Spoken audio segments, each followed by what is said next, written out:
In the series of important questions for board examination, today we will discuss some important question of the poem A Roadside Stand composed by Robert Frost. So students इसमें कुछ important questions मैंने include किए हैं जो आपके board exam के लिए बहुत ही important हैं। ये आपके पुराने बोर्ड एग्जाम के पेपर को स्टडी करके ही बनाए हुए हैं। So before proceeding I want to give you a reminder कि अगर आपने अभी इस फॉर्म का एक्सप्लेनेशन ना देखा हो तो उसका लिंक भी मैं डिस्क्रिप्शन बॉक्स में दे दूंगी, आप लोग उसे जरूर चेकआउट कीजिएगा। तो अगर आप उसका एक्सप्लेनेशन देख लेंगे तो फिर इन क्वेश्चंस को समझना आप लोग के लिए इजी रहेगा। So let's start the video. Your first stanza is the little old dot dot withering faint. So question 1 is who are referred to as the flower of the city? तो flower of the city कह करके किसको बताया गया है, किसको refer किया गया है? तो the answer is the rich and wealthy people of the city are the flower of cities. तो शहर के जो बहुत ही रिच और धनी लोग हैं, जो बहुत पैसे वाले हैं, उन्हें फ्लावर ऑफ सिटी कहा गया है। This term refers to those who have money to support the poor people.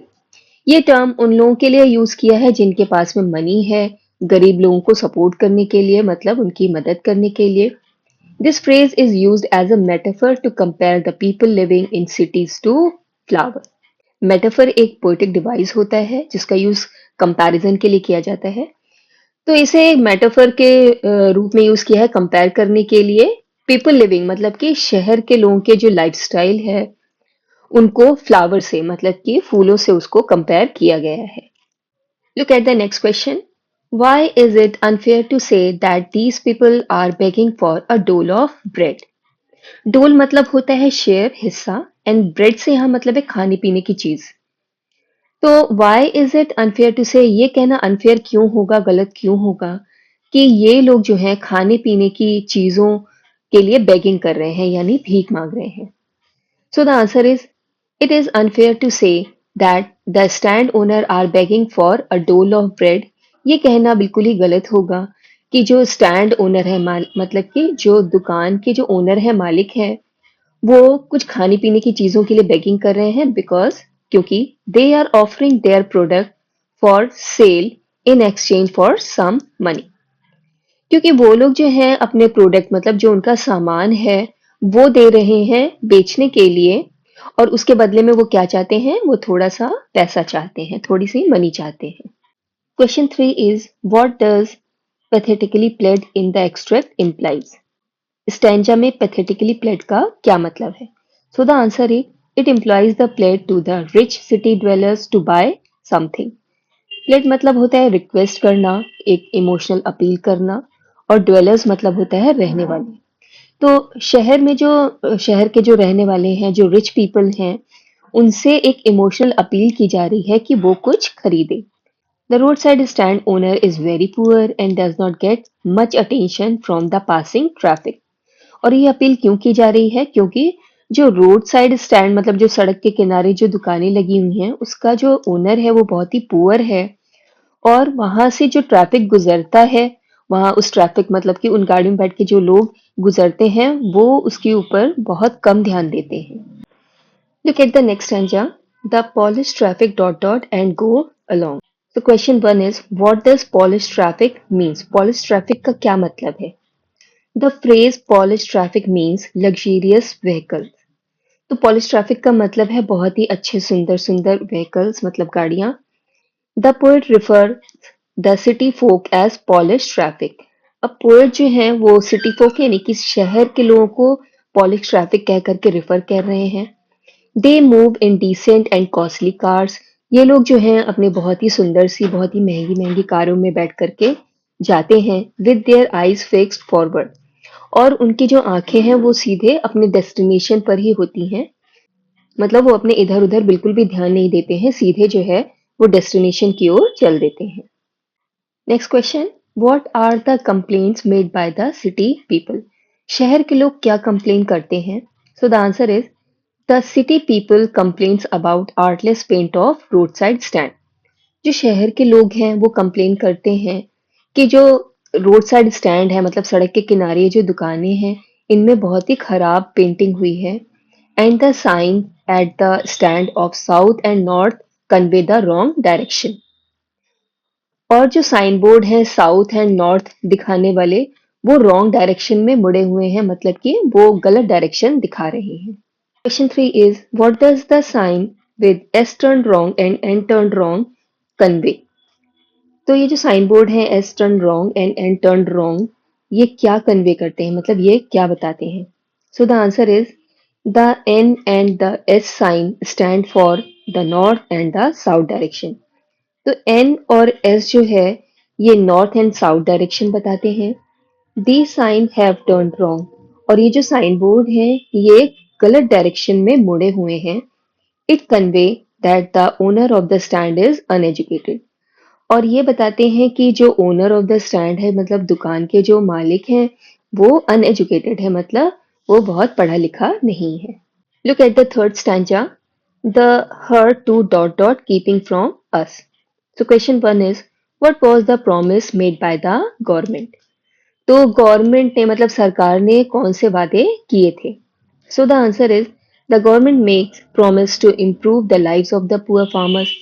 Government वादा करती है कि वो गरीब लोगों के लाइफ को इम्प्रूव करेगी, मतलब उसे सुधारेगी, but fails to keep them, लेकिन वो इन वादों को निभाने में असफल हो जाती है। Question, what was the plea of the folk who had put up the road side stand.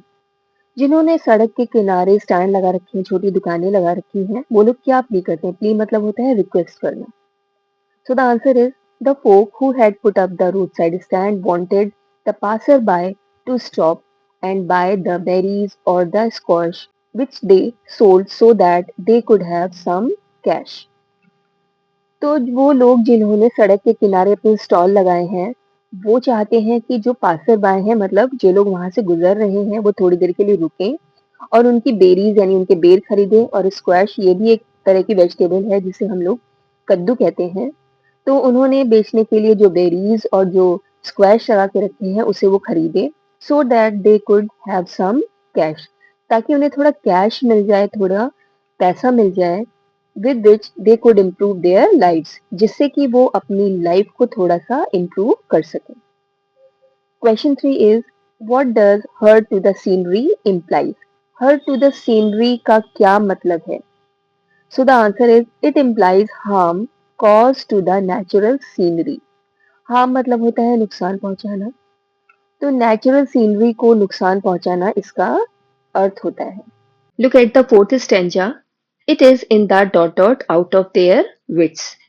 So the question one is who is going to exploit the rural people? Rural people यानी गांव के लोग, और exploit मतलब होता है शोषण करना। सो कौन है जो गांव के लोगों का शोषण कर रहा है। So the answer is politician and government are going to exploit the rural people. तो पॉलिटिशियंस हैं और गवर्नमेंट के लोग ये गांव के लोगों का एक्सप्लॉइट कर रहे हैं। They exploit them by making false promises, और ये लोग झूठे वादे करके उन्हें एक्सप्लॉइट करते हैं। Next question, what does greedy good doer mean. Greedy good doers का क्या मतलब होता है। Answer, the phrase greedy good doers means the selfish people who raise false hopes of poor people. Greedy good doer phrase का मतलब है कि selfish लोग मतलब कुछ स्वार्थी लोग जो हैं वो गरीब लोगों की झूठी उम्मीदों को जगाते हैं and pretend to be worried about the poor. और फिर वो प्रिटेंड करते हैं मतलब वो ऐसा दिखावा करते हैं, बहाना बनाते हैं कि वो गरीब लोगों के लिए बहुत ज्यादा वरीड है, बहुत ज्यादा परेशान है। Question 3, what does beneficent beast of prey mean. Beneficent beast of prey का क्या मतलब होता है। So the answer is the phrase beneficent beast of prey refers to the selfish people who seems to help the rural people. Phrase beneficent beast of prey का मतलब है कि selfish people जो ऐसा दिखाई पड़ता है, ऐसा लगता है कि वो रूरल पीपल यानी गांव के लोगों की मदद कर रहे हैं and make promises like the moving picture, और वो बिल्कुल वैसे ही वादे करते हैं जैसे कि मूविंग पिक्चर यानी कि हमारी फिल्म में होता है, मूवीज में होता है। They want only to earn benefit out of them, लेकिन वास्तव में क्या है कि वे उनसे केवल अपना बेनिफिट यानी कि अपना फायदा ही करना चाहते हैं। Your fifth stanza is sometimes dot dot stopping car. So question 1, what can't the poet tolerate? वो क्या चीज है जो पोएट टॉलरेट नहीं कर पा रहे हैं, मतलब बर्दाश्त नहीं कर सकते हैं? So the answer is the poet can't tolerate the thought of how country folks are lured with false promises. तो पोएट ये चीज बर्दाश्त नहीं कर सकते हैं कि कैसे इन कंट्री फोक यानी कि गांव के लोगों को फॉल्स प्रॉमिस यानी झूठे वादे करके लर्ड किया जा रहा है, मतलब उनको लालच दी जा रही है। Next question, what is the childish longing that the poet refers to? वो चाइल्डिश लॉन्गिंग क्या है जिसके बारे में पोएट बता रहे हैं? चाइल्डिश लॉन्गिंग मतलब बच्चों की तरह किसी चीज की डिजायर करना। सो the answer is childish longing means to want and wait for it without putting logic on it. Childish longing से मतलब ये है कि किसी चीज को चाहना और फिर उसके लिए वेट करना विदाउट पुटिंग लॉजिक, बिना कोई उसके ऊपर लॉजिक लगाए कि जो वो चाह रहे हैं या जिसके लिए वेट कर रहे हैं वो चीज सही है या वो चीज उनकी पूरी भी हो पाएगी या नहीं। Sixth stanza, no in country dot dot of their pain. So question one is, what does requisite lift of spirit in the context implies? तो जिस कॉन्टेक्स्ट में requisite lift of spirit की बात की गई है तो उसका क्या अर्थ है? So the answer is, it employs feeling of confidence and carefree life. तो इसका अर्थ होता है फीलिंग ऑफ कॉन्फिडेंस, मतलब कॉन्फिडेंस की भावना होना और एक केयरफ्री लाइफ की फीलिंग आना। Money is considered to raise the spirit of village folk. तो इस पोम में मनी को माना गया है कि विलेज फोक यानी कि गांव के लोगों का हौसला बढ़ाती है और उन्हें कॉन्फिडेंस देती है। Next question, how is money important for the village people? गांव के लोगों के लिए मनी कैसे इंपॉर्टेंट है? So the answer is, money is important for the prosperity of the village and to improve their lifestyle. तो मनी को गांव के लोगों की प्रोस्पेरिटी के लिए यानी समृद्धि के लिए और उनके लाइफस्टाइल यानी कि उनके जीवन जीने के तरीके को इम्प्रूव करने के लिए बहुत ही ज्यादा इंपॉर्टेंट है। Question three, what does the phrase scale of gain mean? Scale of gain phrase का क्या मतलब है? So the answer is, it means vast source of income. तो इसका मतलब होता है इनकम का एक बहुत बड़ा सोर्स, एक बहुत बड़ा जरिया। The phrase refers to the poet's complain. ये फ्रेज जो है वो पोएट की कंप्लेन यानी उनकी शिकायत को रिफर करता है, that the financial situation of the rural people has not improved in spite of the growth of the national economy. तो पोएट ये कंप्लेन कर रहे हैं कि नेशनल इकोनॉमी यानी कि जो राष्ट्र की जो इकोनॉमी है वो तो बढ़ती जा रही है, उसमें तो ग्रोथ हो रही है, लेकिन उनकी फाइनेंशियल सिचुएशन यानी कि उनकी जो आर्थिक स्थिति है वो बिल्कुल भी इम्प्रूव नहीं हो पा रही है। सो स्टूडेंट्स, ये आपके कुछ इंपॉर्टेंट क्वेश्चंस थे जो आपके बोर्ड एग्जाम के लिए बहुत ज्यादा इंपॉर्टेंट हैं। पूरी पोम में से जितने भी आपके इंपॉर्टेंट क्वेश्चंस इसमें बनते हैं वो सारे के सारे मैंने इंक्लूड किए हैं और आपके बोर्ड एग्जाम में पोएटिक डिवाइसेस से रिलेटेड भी क्वेश्चन पूछे जाते हैं। तो एक बार जब आप लोग एक्सप्लेनेशन का वीडियो देख लेंगे और सेंट्रल आइडिया का वीडियो देख लेंगे, वहां पर मैंने प्रॉपरली पूरा लिख करके पोएटिक डिवाइसेस को एक्सप्लेन किया है। तो आप लोग उस वीडियो को जरूर चेकआउट करें। एग्जामिनेशन के पॉइंट ऑफ व्यू से वो वीडियो आप लोगों के लिए काफी ज्यादा इंपॉर्टेंट है।